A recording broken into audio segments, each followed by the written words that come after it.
ایک سوال کرنا چاہوں گا آپ سے اسی حوالے سے ہے، یعنی نمازی کی جگہ کے حوالے سے بہت سے اس طرح کے موارد سامنے آتے ہیں، خاص طور پر جب کسی اجتماعی جگہ پر کوئی انسان جاتا ہے، حرم وغیرہ جاتا ہے تو وہاں نماز کا مسئلہ ہوتا ہے، یعنی ایک شرط تھی اس میں کہ خاتون کوئی عورت نمازی سے آگے نہ ہو جو نماز ادا کر رہی ہو، تو اس میں آپ بتا سکتے ہیں کہ کتنا آگے نہ ہو یا کوئی چیز فاصلہ ہو سکے تو کس طرح سے ایک نمازی کی نماز سے، یہ چونکہ کبھی کبھی خواتین بھی نماز پڑھتی ہیں، مرد بھی مجبور ہے کہ وہاں پر نماز ادا کرے۔ جی دیکھیں، میں اس سلسلے میں عرض کروں کہ ان 7 شرطوں میں ایک شرط یہ تھی کہ عورت مرد کے آگے نہ ہو۔ امام خمینی رحمۃ اللہ علیہ یہ فرماتے ہیں کہ بنابر احتیاط مستحب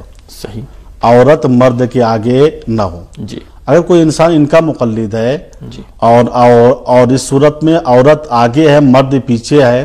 تو کوئی حرج نہیں ہے، البتہ حرج نہیں ہے، یعنی مستحب ہے کہ انسان نماز کی تکرار کرے۔ لیکن رہبر انقلاب اسلامی وہ فرماتے ہیں کہ حد اقل یعنی کم سے کم ایک بالشت کا فاصلہ مرد اور عورت میں ہونا چاہیے، اگر عورت آگے ہے مرد پیچھے ہے، یعنی دونوں کی نماز پڑھنے کی جگہ میں یا سجدے کی جگہ میں اور اس کے قیام کی جگہ میں؟ اصل جو ہے دیکھیے دونوں کا فاصلہ جو ہے مثلا مساوات برابر سے کھڑے ہوئے ہیں، یہاں پاس ایک بالشت کا فاصلہ ضروری ہے، اور اگر عورت آگے ہے مرد پیچھے ہے تو سجدے کی جگہ اور مرد کے پیر کی جگہ میں حد اقل ایک بالشت کا فاصلہ، آگے خاتون ہے عورت کے کھڑے ہونے کی جگہ اور مرد کے سجدے کی جگہ پر ایک بالشت کا فاصلہ ہونا لازم ہے، بنابر احتیاط لازم۔ میں یہاں پر آپ سے یہ بھی پوچھنا چاہوں گا کہ یہ خاتون محرم ہو یا نامحرم بھی اگر کوئی فرق نہیں کرتا، کوئی فرق نہیں کرتا،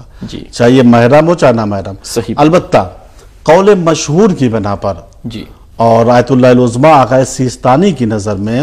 اگر عورت مرد کے آگے ہے تو 10 ہاتھ سے زیادہ فاصلہ ہونا چاہیے، 10 ہاتھ سے زیادہ فاصلہ ہونا چاہیے۔ اگر 10 ہاتھ سے تھوڑا سا بھی کم فاصلہ ہے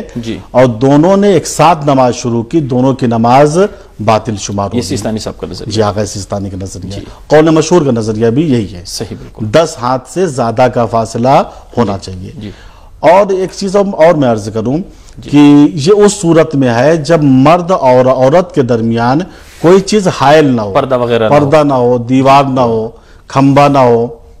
پلر وغیرہ، لیکن اگر کوئی چیز حائل ہے تو اس صورت میں اگر فاصلہ اتنا نہ ہو 10 ہاتھ کا تب بھی کوئی حرج نہیں ہے، چونکہ درمیان میں ایک چیز مانے بن رہی ہے۔ تو خلاصہ کلام یہ ہوا کہ امام خمینی کے نزدیک جو ان کے مقلد ہیں وہ فرماتے ہیں کہ فاصلہ اگر نہ بھی ہو تو کوئی حرج نہیں ہے۔ رہبر انقلاب اسلامی آیت اللہ خامنہئی فرماتے ہیں کہ حد اقل ایک بالشت کا فاصلہ زن و مرد میں ہونا چاہیے۔ آیت اللہ العظمیٰ آقا سیستانی فرماتے ہیں